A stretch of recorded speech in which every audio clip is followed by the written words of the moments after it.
Buenos días a todos. Good morning. I would like to thank the organizers and particularly the IDB for organizing this event, this important event. First of all, I would like to give a special word for the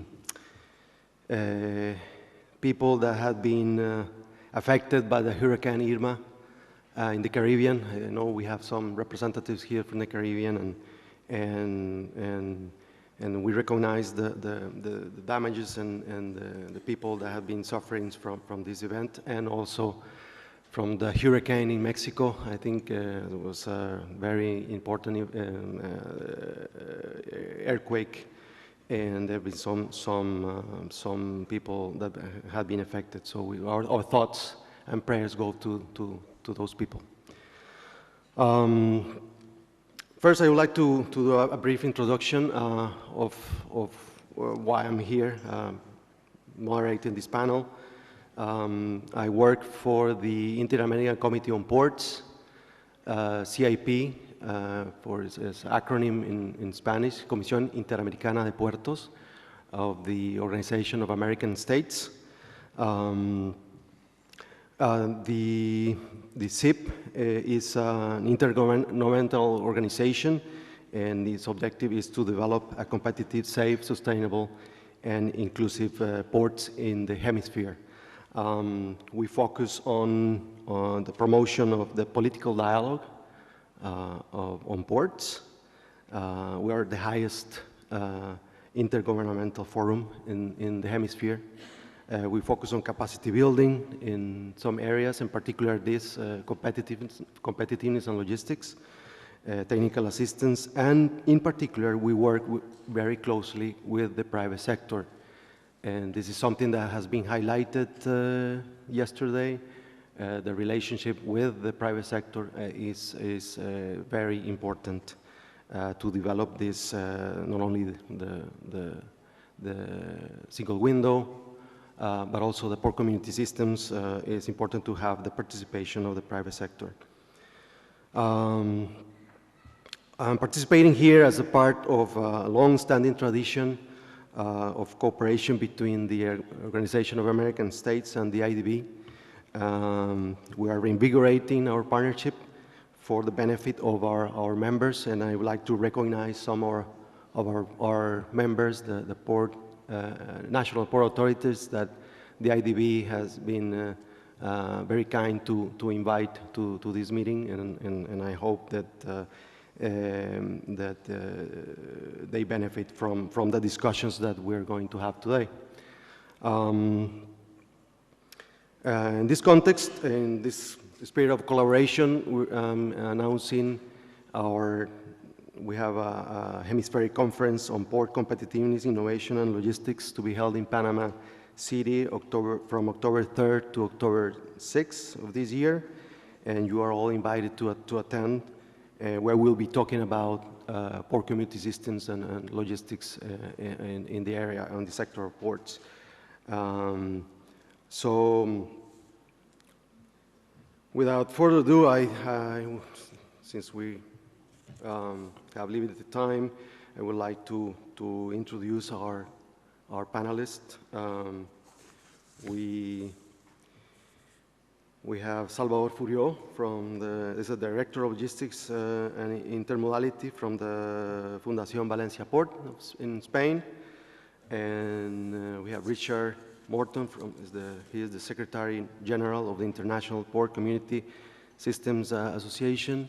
The objective of this panel will be to have a global perspective on the concept of port community systems and the importance of these solutions for more efficient port operations and logistics.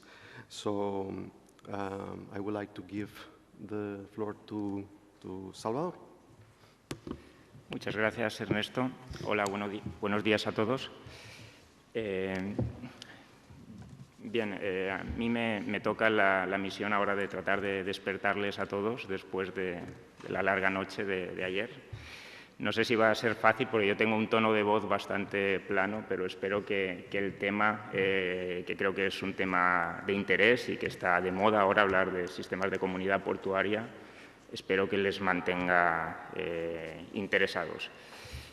En primer lugar, quería agradecer al BID la invitación a participar en esta jornada.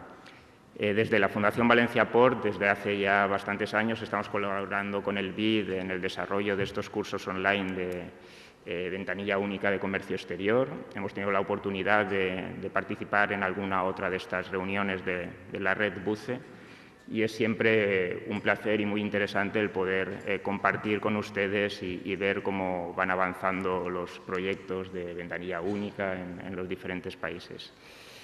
Es también un placer el poder compartir la mesa con Richard.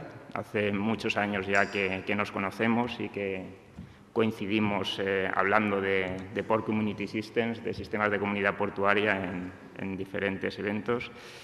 Y creo que tenemos una visión bastante compartida, muy coincidente de qué es y qué debe ser un sistema de comunidad portuaria. Con lo cual, pues, bueno, un placer compartir la mesa con él. Bien, voy a empezar con mi presentación.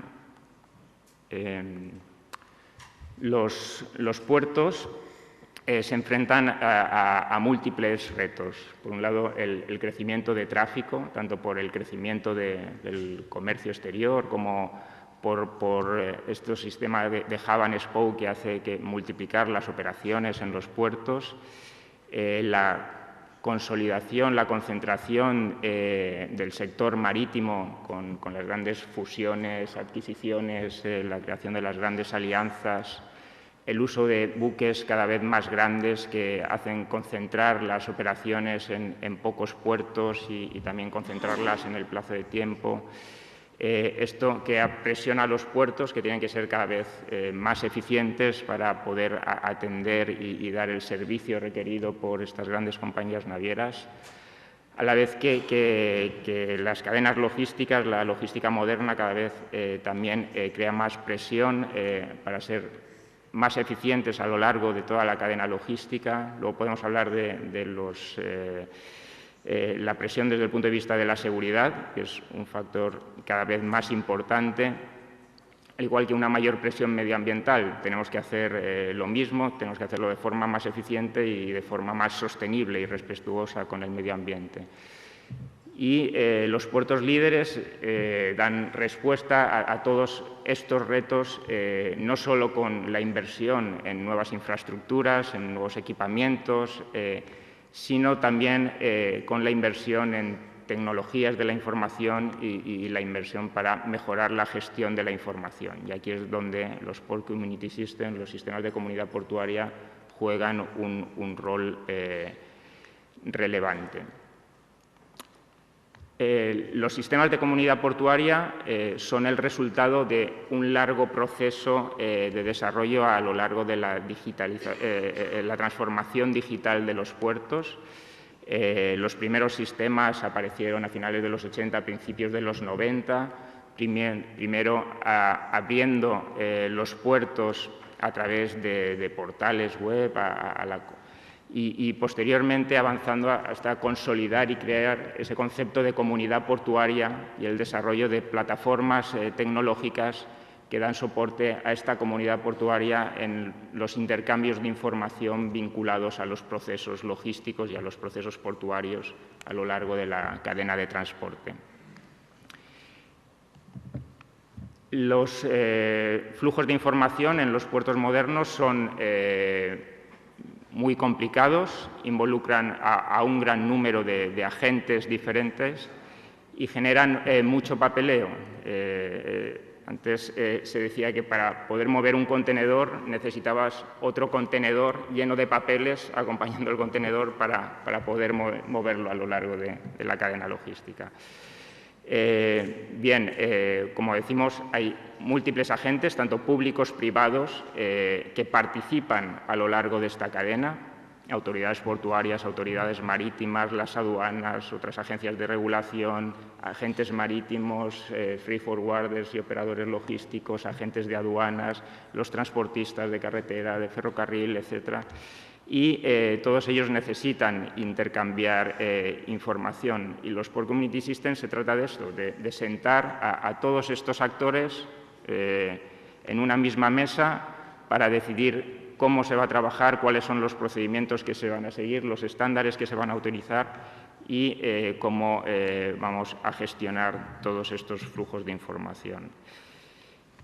IPSA, la Asociación Internacional de Port Community Systems, define los sistemas de comunidad portuaria como una plataforma abierta y neutral que permite el intercambio inteligente y seguro de la información entre actores públicos y privados para mejorar la posición competitiva de los puertos y de las comunidades portuarias.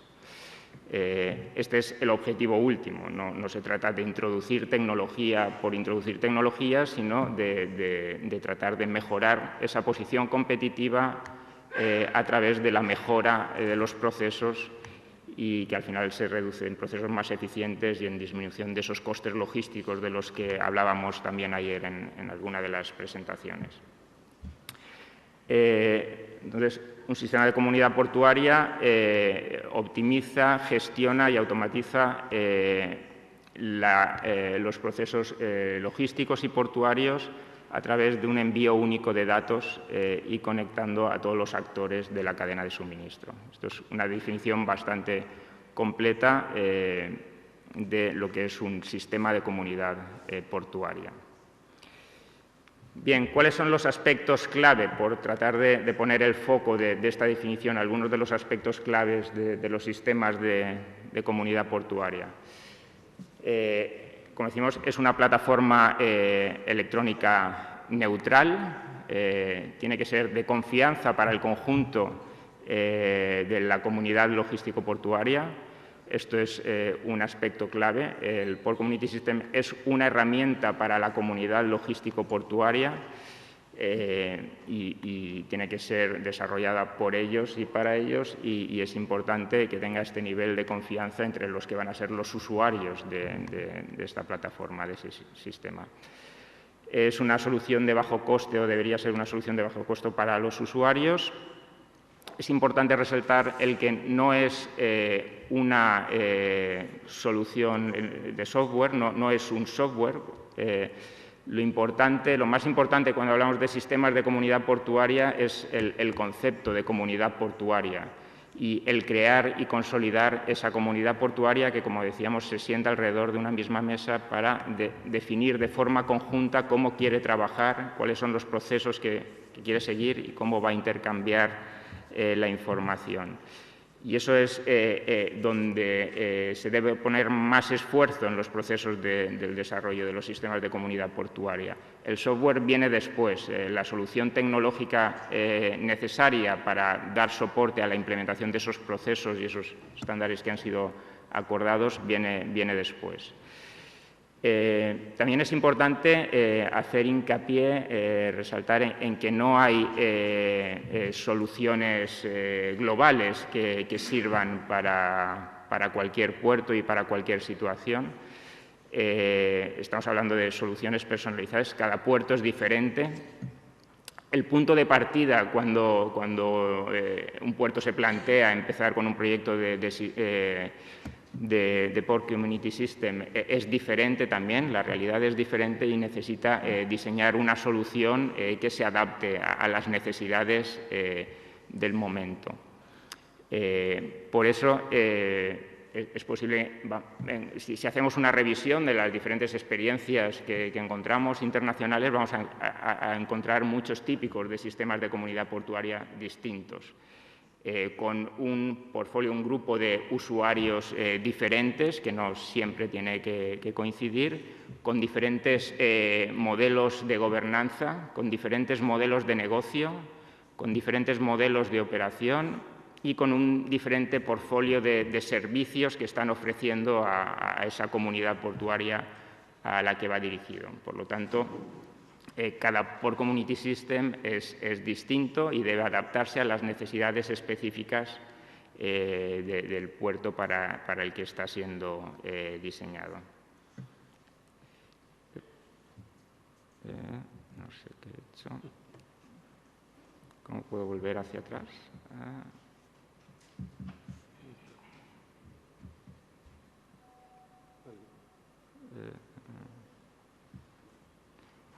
¿Podéis ponerme la presentación?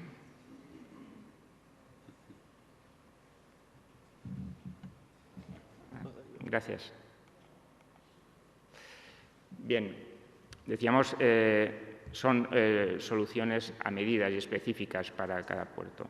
Luego, otro aspecto importante a tener en cuenta es que un sistema de comunidad portuaria es un proyecto que siempre va evolucionando y se va adaptando a los nuevos requerimientos y a los nuevos retos que se le plantean. No es una solución que tú implementas en un puerto y ahí finaliza el trabajo, sino lo importante de los sistemas de comunidad portuaria es crear esos mecanismos también y ese sistema de gobernanza y ese modelo de negocio que permite al sistema estar continuamente evolucionando y continuamente adaptándose a los nuevos retos y definiendo nuevos servicios que te demanda la comunidad portuaria, etc. Por ejemplo, el año pasado, con los nuevos, el nuevo convenio SOLA del requerimiento del peso bruto verificado para los contenedores, pues algunos de los sistemas de comunidad portuaria reaccionaron desarrollando nuevos servicios que permiten a los cargadores pues, enviar esta comunicación del peso bruto verificado de forma directa tanto a las compañías navieras como a las terminales involucradas pues, a través de un servicio del PCS. Y esto es continuo, la dinámica del trabajo, de las operaciones logísticas portuarias, plantea siempre nuevas necesidades, nuevos retos y los sistemas de comunidad portuaria están ahí para dar respuesta a aquello que no se le da respuesta pues desde otros ámbitos o desde los sistemas particulares de las empresas involucradas, etc. Los sistemas de comunidad portuaria tienen que ser liderados por la comunidad portuaria. Como decíamos, son una herramienta para la comunidad portuaria, necesitan ser un elemento de confianza para la comunidad portuaria y deben ser ellos quienes gestionan y quienes lideran el desarrollo de esta herramienta. Y un aspecto importante es que pueden servir de conexión de las operaciones logísticas, los procesos logísticos y portuarios con los procesos administrativos vinculados al comercio exterior.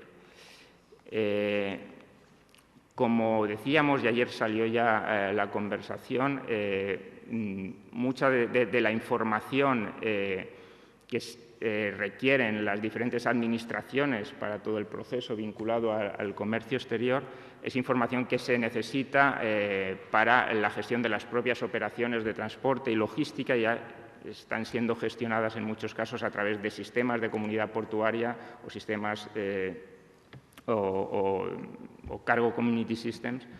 Y los Port Community Systems pueden jugar un papel ahí importante haciendo esa conexión entre los procesos operativos y logísticos con los procesos administrativos de las diferentes agencias gubernamentales. Y luego profundizaremos un poco más en este concepto. Bien, como decíamos, los sistemas de comunidad portuaria son sistemas que tienen que estar continuamente evolucionando. Y si vemos ahora cuáles son las grandes tendencias o grandes proyectos que están enfrentando algunos de los sistemas de comunidad portuaria a nivel internacional,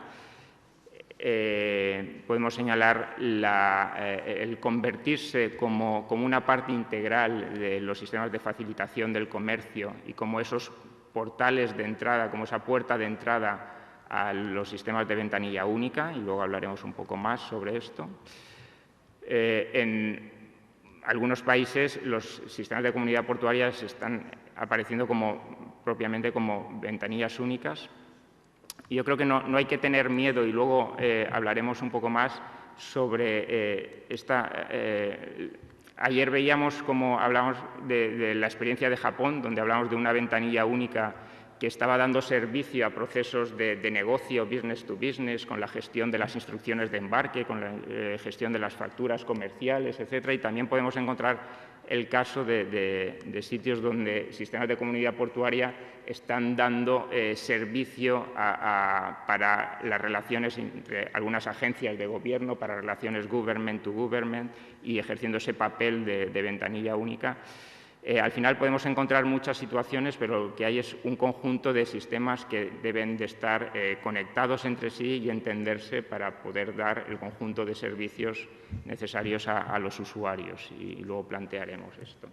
Los sistemas de comunidad portuaria, también hay un proyecto para la conexión global de estos sistemas, de manera que puedan mejorar la información a nivel de trazabilidad que están ofreciendo. Los sistemas de comunidad portuaria, en principio, tienen un desarrollo, una visión desde un punto de vista local, se desarrollan para un determinado puerto, para una determinada comunidad portuaria, pero hay un gran potencial en la posibilidad de esta conexión global de los diferentes sistemas de comunidad portuaria que están prestando servicios en los diferentes puertos a nivel internacional. Del mismo modo que es importante la conexión de estos sistemas con otros sistemas locales que pueden estar dando servicio a otros modelos de transporte, como el transporte ferroviario o el transporte sobre vías navegables, etc. Y otra de las tendencias es el desarrollo de nuevos servicios que pueden aparecer con el uso de nuevas tecnologías, como el Internet of Things, el Big Data, el blockchain, hablábamos ayer. Bueno, en cualquier caso, es importante no cambiar el orden, no es primero la tecnología y ahora veo qué servicios, sino lo importante es primero definir cuáles son las necesidades y luego seleccionar cuál es la tecnología que se adapta a las necesidades de esos procesos logísticos y de esos procesos de transporte, no hacer el sentido inverso. Bien, como comentábamos, hemos hablado de ese papel que pueden jugar los sistemas de comunidad portuaria como puerta de entrada a los sistemas de ventanilla única. Y aquí me gustaría hacer una reflexión para introducir ese concepto de entorno de ventanilla única o entorno único, en el que podemos tener diferentes sistemas de información colaborativos, conectados entre sí y ofreciendo todo el abanico de soluciones que los usuarios necesitan.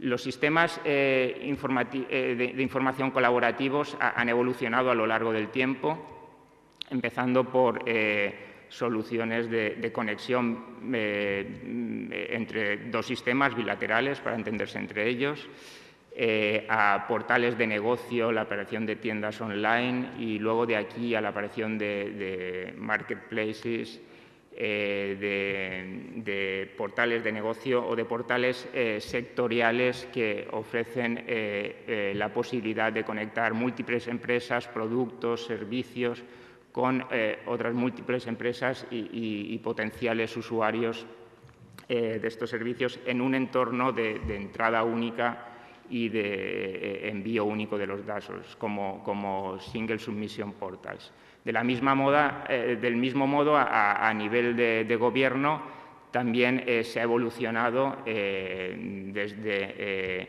redes intragubernamentales a la aparición de oficinas virtuales y al concepto de ventanilla única, que permite la relación de las diferentes administraciones para ofrecer un único punto de entrada y de envío de datos a los usuarios para la gestión de los diferentes procedimientos administrativos. Bien, entonces podríamos hablar y creo que es un concepto interesante, el hablar de un entorno único o un entorno de ventanilla única podría estar creado por un sistema, un Single Submission Portal dedicado a las operaciones de comercio, logística y transporte, como puede ser un sistema de comunidad portuaria, junto con un sistema que puede ser de ventanilla, lo que hablamos de la ventanilla única marítima, que está atendiendo a los requerimientos de la administración, de la autoridad portuaria, de las autoridades marítimas vinculadas a la escala del buque y a todas las formalidades del buque. Un sistema de ventanilla única de comercio exterior, que puede estar relacionando a todas las agencias vinculadas con el comercio exterior, ofreciendo un único punto de entrada para la gestión de todas esas operaciones, y el sistema de aduanas, todos ellos conectados entre sí. Y los sistemas de comunidad portuaria pueden jugar ese rol de puerta de entrada a este conjunto de sistemas, formando todos un entorno de ventanilla única capaz de dar solución a los requerimientos de las empresas que están gestionando el comercio y el transporte internacional. Bien, es importante recalcar que en ningún caso los sistemas de comunidad portuaria están tratando de sustituir a los sistemas de ventanilla única, sino de complementar los sistemas de ventanilla única, facilitando a los operadores que ya están gestionando gran parte de la información que les es requerida para los procesos administrativos, la están gestionando a través de los sistemas de comunidad portuaria para organizar esos procesos de logística y de transporte, y que les facilita el realizar las gestiones directamente con los trámites administrativos a través de la ventanilla única, utilizando el sistema de comunidad portuaria como una puerta de entrada a esa ventanilla única. Entonces, tenemos que pensar que todos estos sistemas que comentábamos antes tienen que ser sistemas complementarios entre sí. Un ejemplo de esta situación lo podríamos encontrar en el caso de Valencia, del puerto de Valencia, por ejemplo, y de la ventanilla marítima. Como requisito de una directiva europea se creó una ventanilla marítima nacional para gestionar todo lo referente a la gestión de las formalidades de la gestión de la escala en el puerto. Y esto es algo que ya se estaba haciendo desde hace tiempo a través del sistema de comunidad portuaria del puerto de Valencia, gestionando y coordinando tanto a la autoridad portuaria como las autoridades marítimas, con lo cual la implementación de esta nueva directiva y el desarrollo de esta ventanilla a nivel nacional para los usuarios del puerto no significó ningún cambio, porque continuaron trabajando como estaban trabajando, y lo único que fue necesario es desarrollar un interfaz de conexión desde el sistema de comunidad portuaria con ese sistema nacional de ventanilla única, sin la necesidad de que cada una de los agentes, de las navieras en este caso, desarrollaban nuevos interfaces con el nuevo sistema de ventanilla única nacional. Y para finalizar, simplemente hacer hincapié en que, como decíamos antes, el objetivo último de los sistemas de comunidad portuaria es crear valor añadido, y eso traducirlo en un ahorro de costes y en el reducir los costes logísticos de la cadena logística. Por lo cual, pues todo el conjunto de servicios que se pueden ofrecer a través de un sistema de comunidad portuaria, el objetivo final es traducirlos en mejoras en los procesos para hacerlos más eficientes y reducir los costes de estos procesos.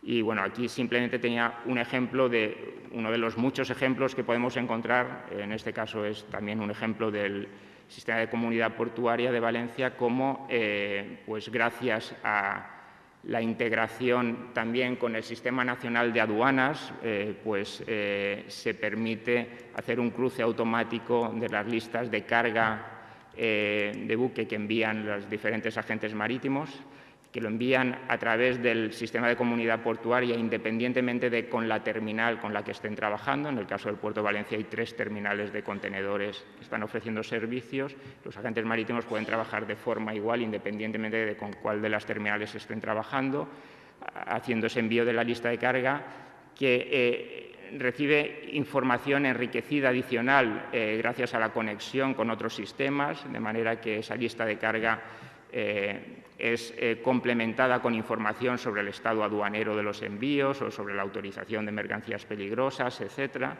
Y el sistema realiza la conexión directamente con el Sistema Nacional de Aduanas para hacer la comprobación que antes de existir este sistema se tenía que hacer manual y se exigía a los agentes marítimos que junto con las listas de carga enviaran todas las declaraciones aduaneras para que el confronto aduanero realizara las comprobaciones necesarias, toda la comprobación documental. Pues esto, de ser un proceso de horas, al implementarlo de esta forma, es un proceso que se hace en muy pocos minutos y eso al final son euros, es coste y es una mayor eficiencia que se introduce en la cadena logística, en la cadena de transporte. Simplemente como un ejemplo para quedarnos con la idea de que el objetivo último de todos estos sistemas siempre es el mejorar los procesos, hacerlos más eficientes y reducir costes.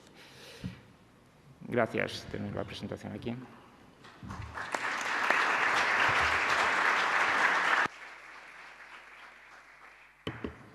Muchas gracias, Salvador, y gracias por mantenerse dentro del tiempo previsto para tu presentación. Creo que fue importante tus palabras para tener claro, bueno, cuál es la idea, cuál es el concepto de Port Community Systems. Recalco quizás algunas palabras clave como que es una herramienta que genera confianza o debe generar confianza en los operadores comerciales. No es un software. Los miembros deberían primero establecer cuáles son sus necesidades y luego ir a buscar cuál es la tecnología que sea también adaptable a los procesos que existan o restablecer procesos existentes para ser más eficientes y reducir costos, de tal manera que haya una interconectividad e interoperabilidad con otros sistemas como el de la ventanilla única. Y bueno, estos son palabras clave que creo que es importante resaltar para ir teniendo una idea. Y bueno, posteriormente creo que abriremos la mesa para más preguntas. And now I would like to give the floor to Richard Morton to refer to the work of IPSA. Thank you. Good morning, everybody. It's a pleasure to be here again. I last saw some of you in Brasilia in 2015. Salvador's already said most of what I was going to say, so I'll try and keep it short for you. But I think sometimes it's always good to get back to basics. Why are we here? It's about trade facilitation. But sometimes the trade can be forgotten in all of this. We get so tied up in making things simpler, in exchanging information between all of our government and government agencies and intergovernment information, but we forget that reason about the trade. And sometimes we have seen that single window can be implemented in such a way where the simplifications do benefit, but they benefit the administrations. They actually make it more complicated and more burdensome for the trade. And many of the standards that administrations we see being used around the world are not what the trade use. If we take the maritime industry, over 95% of the maritime industry use UN EDIFAC standards for exchanging messages, both between themselves and with other businesses. Very few governments accept UN EDIFAC, so you have to exchange that into a different format, XML, WCO data model, your own data model. And so all of this starts to become quite expensive for the trade to implement. And we have to recognize that trade is global. Single windows, to start with, can be a local system or local window with multiple different environments. We'll have multiple single windows in a single country. And so, therefore, we do sometimes have to ask, if you're talking directly from a trade point of view, does single window create more burdens than it removes? And it also focuses just on really the administrative processes. And the operational processes can be forgotten. There's one country in Europe, the customs were very proud of their electronic customs systems. Everything's done electronically. That's great. But when you asked, how do I get my container out of the port, there was a look of sort of confusion. What do you mean? It's all electronic. But actually, how it turned out is that you had to print off your electronic customs declaration to say that it was approved, take it to the local customs office at the port customs office had to stamp it to say, yes, that's available. You then had to take it to the terminal to allow it out of the gate, and nobody had even thought about the commercial release that the shipping line needs to give to allow it to move to start with.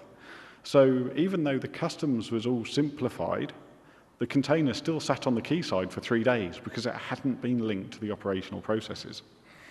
So I think sometimes we do have to think about why we're doing these things. Single window is a great tool. It's a great way of making things simple.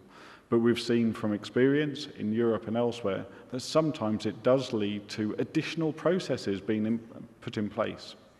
The trade doesn't mind that as long as they can see a return on investment and the reason for it. And the trade can adapt quicker than many of the administrations to changes in their environment. Technology, processes, regulation. We heard about blockchain yesterday. Many companies are now looking at blockchain for bills of lading, for exchanging information in different processes. Most governments are nowhere near that. So the trade leapfrogs some of this technology and says that's what we're using.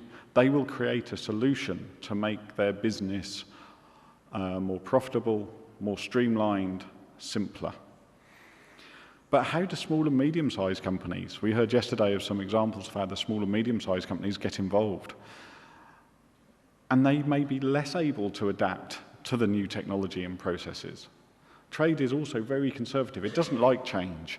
You take it, and from experience, I'm sure of many of the members here, you tell the trade this is going to make your life easier, and they put up barriers. No, we like the way of doing it. Logistics isn't always logical. And so the trade also has to come up with being innovative, coming out of their traditional conservative ways. And I think the important thing that Salvador was mentioning is that with port community systems, they bring this operational and administrative processes together. They bring these different environments of business and government together. And I think that's really something that we should be focusing on. So let's look at some global trends. I mean, there is a need for greater transparency. I think we all recognise that. Ports and airports and border points can be just pure black holes. Lack of communication, lack of integration of both the trade and the government agencies. And I think it's those types of things that can be addressed with the use of single window and, of course, port community systems. We're also looking at regional considerations. We heard some of the initiatives in this region, but we have the European Union, we have the Eurasian Economic Union, ASEAN, we have lots of customs unions. All of those play an important role in this global trade. But what we've seen is that however many different environments there is an increasing trend that community systems, particularly in the developing countries, are becoming the first steps towards a trade single window. Because it's easier to start with actually having a successful development of something. Start small. If you try and do everything, I think we've all been there, it tends to fail, particularly in the IT environment. People don't like the change. Yep. Let's just... there you go. So what I'm going to do now, just give you a couple of examples, one from the Netherlands and then one from Morocco, and then move a bit further on to other areas. As we see here, and I mentioned earlier that sometimes single windows can increase the processes that are in place already. So on the left-hand side, you see the port community system. And then that has been operating for many years in the Netherlands, very effective, and it's already had links to all of the agencies involved. But with the directive that Salvador mentioned, 2010-65 reporting formalities directive for ships that the European Union had, it said that every country must have a national single window. And that's been changed to maritime single window. So what's now happening, as opposed to having a direct link to many of these authorities, the port community systems are now acting as that gateway into that maritime single window. So that's why you see the public postbox, which is where much of the information is now going. You don't have to use a port community system. There's always the choice to go direct. But in this case, the Port Authority also receives all its information direct from the PCS. It doesn't go through the maritime single window and isn't linked to it. And so what we saw here and what we saw in Spain with the example of Valencia is that where there have been effective systems, the single window has actually increased the burden. In one of the countries in Europe, the authority said all port community systems need to cut their links with customs because it has to go through the national single window. What happened 6 months later? The national single window link to customs failed. The PCSs still had kept all of their links, so they were easily just flick a switch, press a button, swap it back to the old route. That lasted for 3 days, the breaking down in communication between the maritime single window and the customs single window. That could have had a huge impact on business. 3 days without being able to make a customs declaration. So the fallback was the PCSs, but that wasn't an official fallback, that was the trade fallback. So in the Netherlands, you have the maritime single window. But as part of the drive for the maritime single window, the Netherlands said, well, hang on a minute, we need to create a single window for trade and transport. And so as you will see on the left-hand side block, you have maritime, and now they've created an air single window at Schiphol Airport with Cargonaut, the community cargo community system there. And this is all about business to government processes. It doesn't include business to business, but it's about business to government processes. But remember, many of those processes relate to the business to business. If something is customs cleared and ready to leave, the business needs to know. Because if we don't, we can't plan, we can't move cargo. And in the Netherlands, what you see is they have a number of single windows depending on their mode of transport, whether it be maritime, air, rail, inland navigation, road transport or pipeline. And then you see the government have a number of ministries that have responsibilities, and then you have a number of systems that the governments use. And again, all of these single windows are exchanging and translating the information they receive from the trade into a format that the government systems can read. And so in Schiphol Airport in Amsterdam, what we have seen is that the government, the industry, and the airport have invested in a single window, Schiphol, for the airport to enable end-to-end hub solutions. So it's about individual use. It's about community processes. When does the plane arrive? How does that link in with the processes? It's about legal use. What's the governance? What's the legal right to exchange information? And also, it's in compliance with any European or national directives. So again, they've created a mini single window within a single window environment. And now we get on to another one, Morocco. I think sometimes it's interesting to show different examples, because if we take Europe, many of the systems there, some of the PCSs are nearly 40 years old. And so we have a lot of legacy systems, the government systems. In the UK, the customs system is 35, 40 years old. We have legacy systems, and the ability to change and get a mandate is much more difficult. But in some of the other countries, and Morocco is one of those, they're able to start with a blank sheet. And I think that's a real advantage. And we see the progress being made much faster in those economies than we do in other economies that have much more legacy systems and much more integrated trade. So in Morocco, they recognize the complexity of the integration of the international supply chain. And as you see from the bottom, it says it's almost impossible for small and medium-sized companies to achieve all of their integration into the whole of the supply chain because they just don't understand it. So in 2009, Morocco started with their strategy, and it was actually the Maritime Authority, the Moroccan Maritime Authority, that came up with the solution of a port community system, and they developed PortNet. And that started integrating in all of the 14 ports in seaports in Morocco, all of the services into a traditional PCS, accepting information from business in all formats, EDIFACT, XML, however you wish to send it, Excel even, PDF formats. But it was then given the mandate by the government and the king to say, actually, this is working really well. We need to make this bigger. And so it became the trade single window. So the PCS became the trade single window in Morocco. And that's actually quite significant because they started small. They had a huge amount of success. And that success then translated into working with all of the other agencies. But the importance that Morocco does, they focus, the center of their focus is not the administration, it is the importers and exporters. Because that is what they want. They want to have more information. And with that, they're now working on systems where they get customs information, 95% of customs information, 2 weeks prior to it hitting the land borders, or hitting the borders in Morocco, hitting the seaports.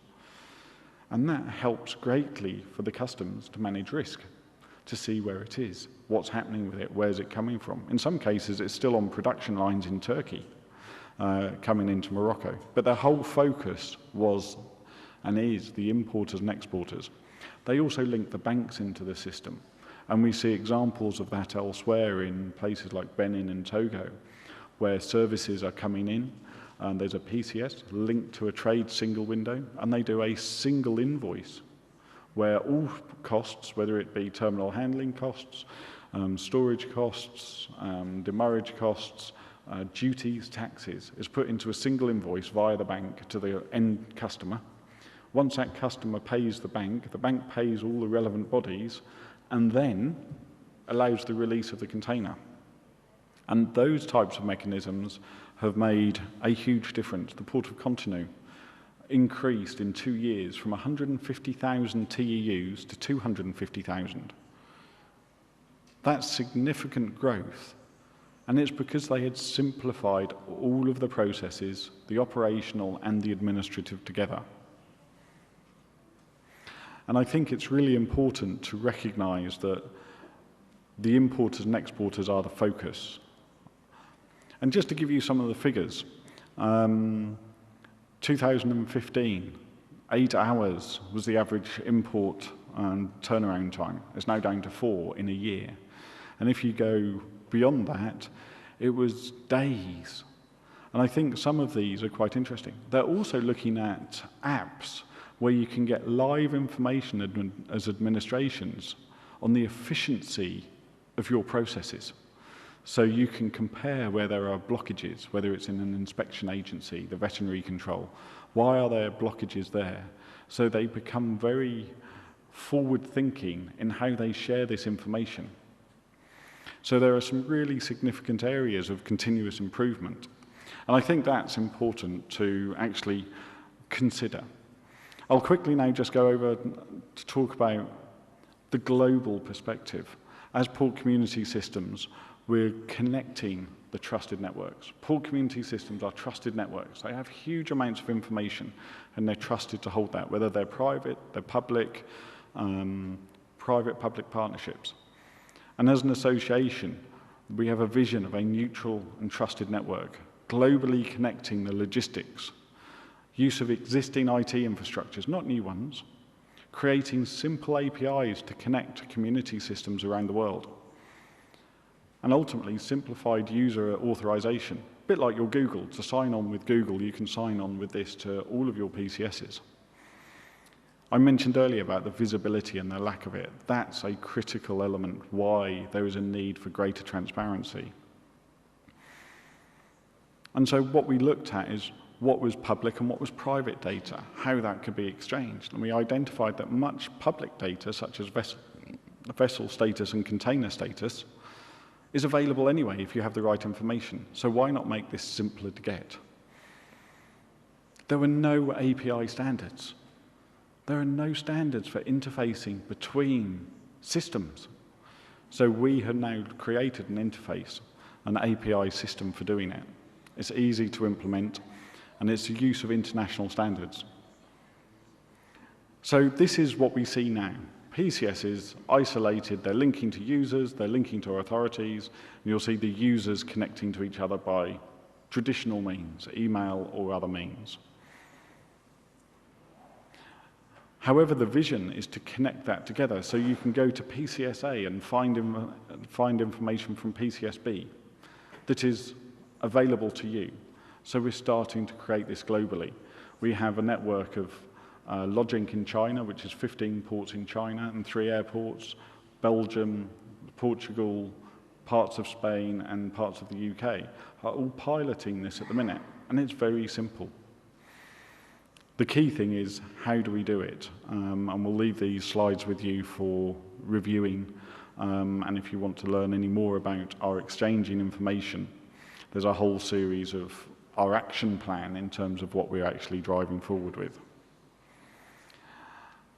But I think it's worth remembering that this is a global trade we're in.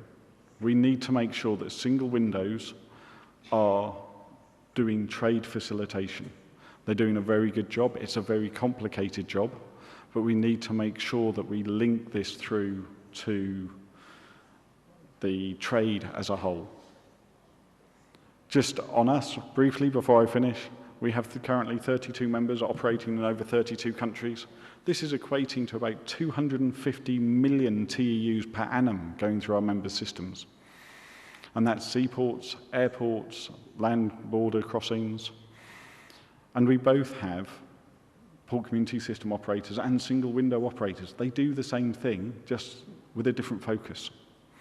And we participate in as many meetings as we can and conferences to highlight how we can make trade simpler and working together with governments and agencies to do that. So, thank you very much.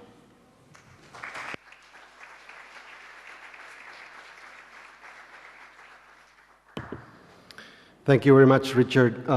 It's quite impressive, this network with those numbers. I think it's very important.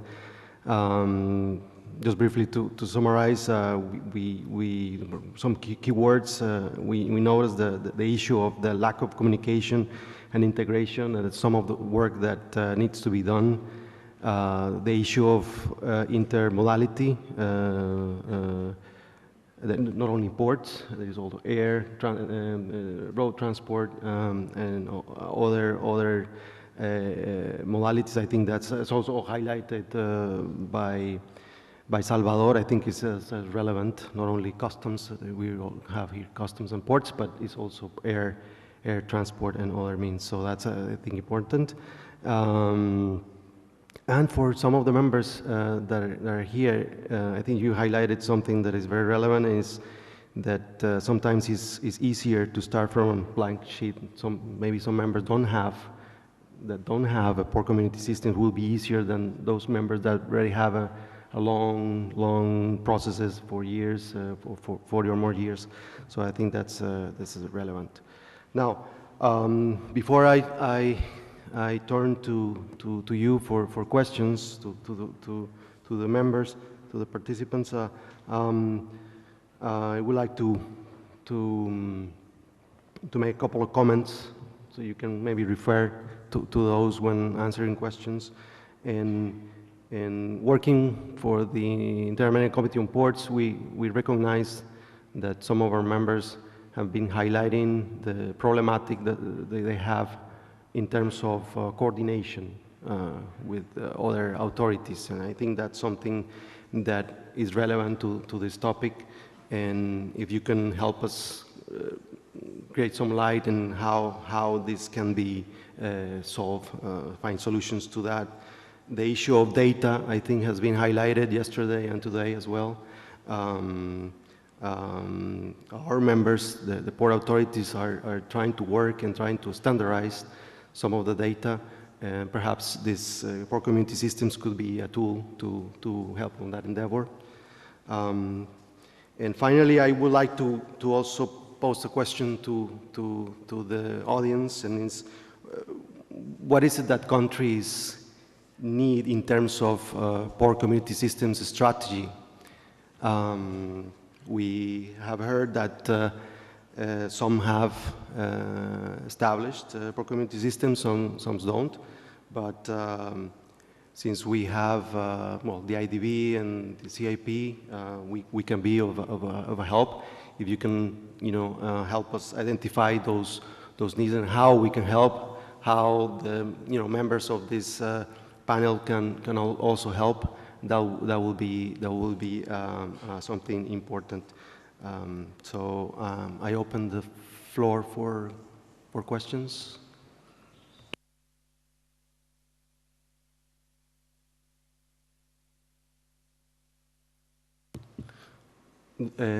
República Dominicana.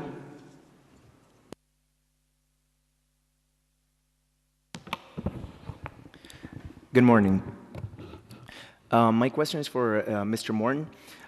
Firstly, could you elaborate a bit on the track and trace initiative created by the IPCSA, and also how it can benefit other countries with the PCS to join and have the global view of being a part of that system, and the type of APIs that you guys are going to push to standardize the process across all PCS?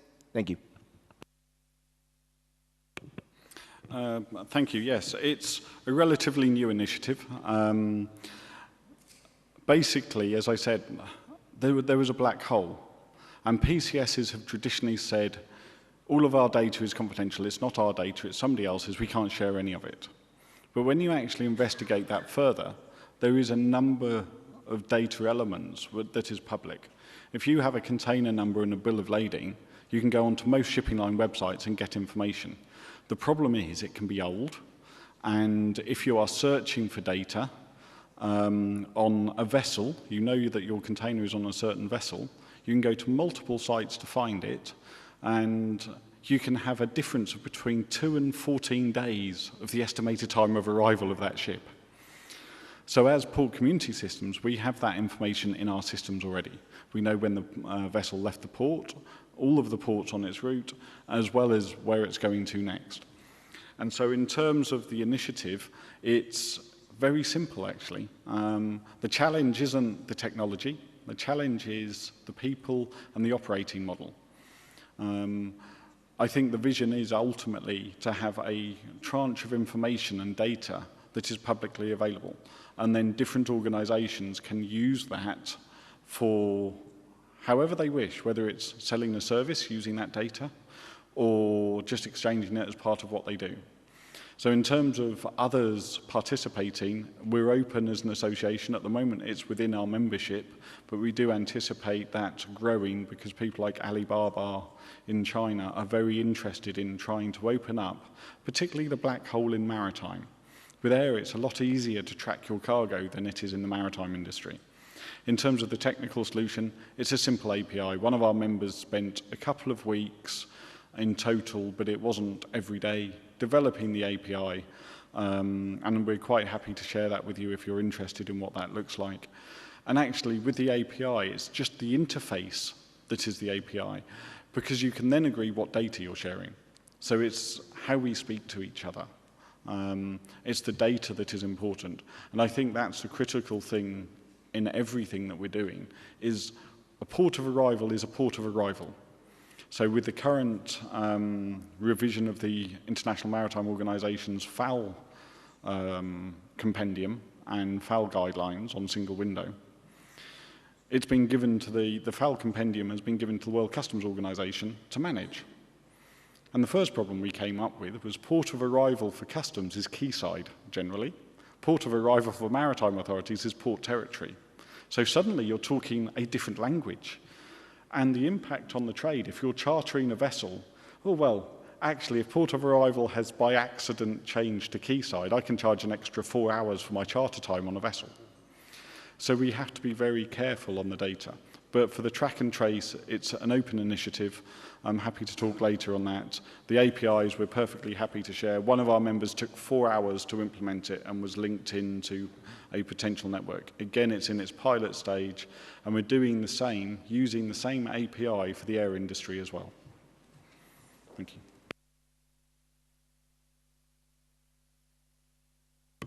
Brasil, por favor. Well, Thank you all for the very enlightening presentation.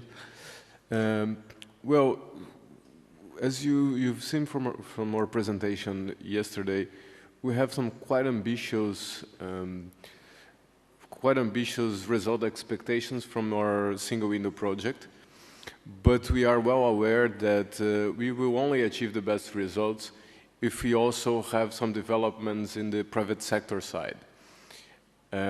But it is a great struggle for us because the initiative to build a single window can be almost 100% on the hands of the government. It's not the same, of course, regarding port community systems. So we are struggling to create an awareness and an environment in Brazil where such a project can be developed, particularly in a moment of economic difficulties for every party involved.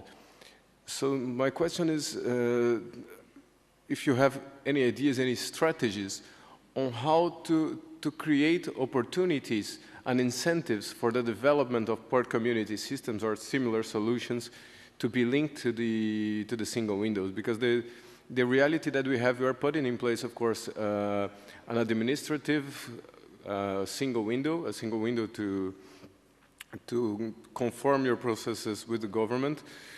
But traders and transporters, they have to submit data to the governmental system, so even to the port single window, and to the systems of different systems of every different port terminal.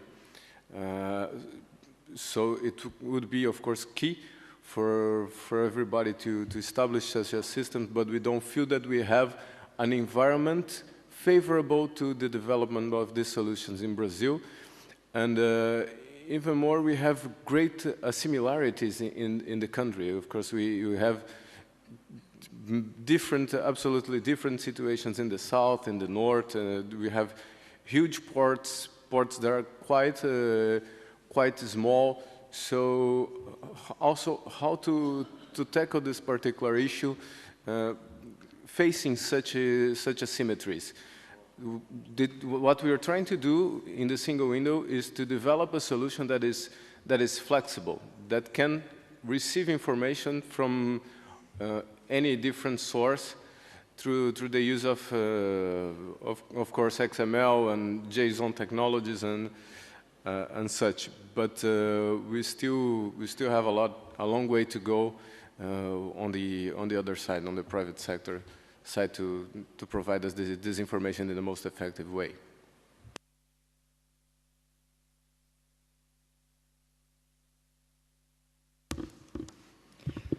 Well, I think it's a very interesting question, and it's not easy to create this environment in order to foster the development of this system. But of course, the involvement of the private sector when we are talking about port community systems should be from the very beginning, and they should be leading should be involved in the process.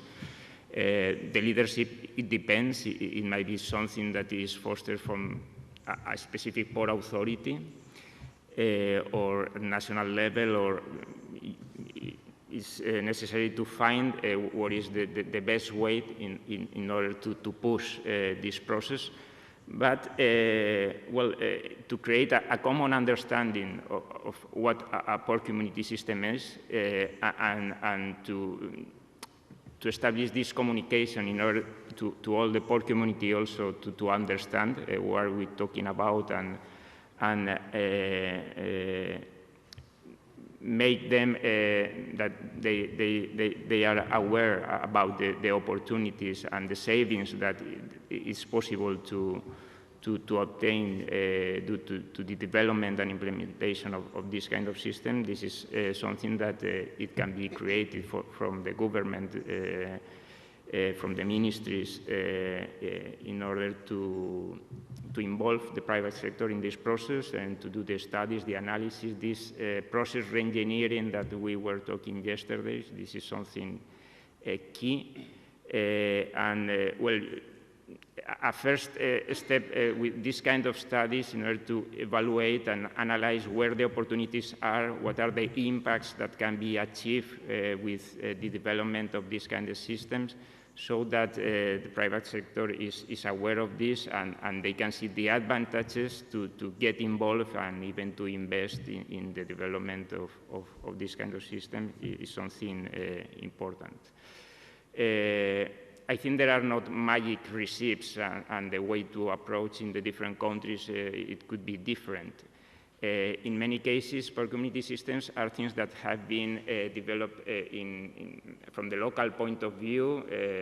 The port authority or the port community has identified this as a way to differentiate and to make the port, their port and the port community more competitive and to differentiate from the other ports they are competing with. So this is something that many of the examples of port community systems that have been developed, they have been developed from this local approach. We can find also examples where there is an initiative at national level in order to develop a common solution. And we can find a mix that I think I feel more comfortable with these kind of things. There are big ports, important ports, that they can afford the possibility to develop a system in order to differentiate from the others and to become more competitive. There are other smaller ports that maybe they cannot afford this, and maybe this national approach with a more basic solution that can fit different smaller ports, it could be also a good option in order to give opportunities also to smaller ports to achieve the implementation of this kind of systems. Well, it's not easy, but... Richard, we have like a minute left, so you Okay, can be brief. Start small, create trust. Surprisingly, not all traders trust customs and other authorities, and the other way round. We heard a lot yesterday about the word control. Change it to collaborate, because it's the better you collaborate, the more control you will have as authorities. Speak to your partners around the table who have already started implementing. If you implement one procedure in a port which simplifies, makes things easier for them, you will suddenly get ambassadors from that port say, can we do this? So they'll be organically grown. If you help with the queue of trucks at the port, everything else starts building on that. Oh, well, actually, that's made a real difference. Can we consider this? And that's generally how ports have developed. And also, in terms of the different regions of the countries, well, you can have local or national PCSs, because different areas, if you look at Spain, you have multiple PCSs, all doing things slightly differently, but they all work and operate together. So they share information. They agree standards that the PCSs are going to have for the whole country. So you have a working group of PCSs within one country. So start small and create trust. Muchas gracias. Bueno, no sé si hay alguna otra pregunta, pero yo creo que ya no tenemos tiempo, entonces si quieren también después pueden acercarse a los panelistas para continuar la conversación. Muchas gracias.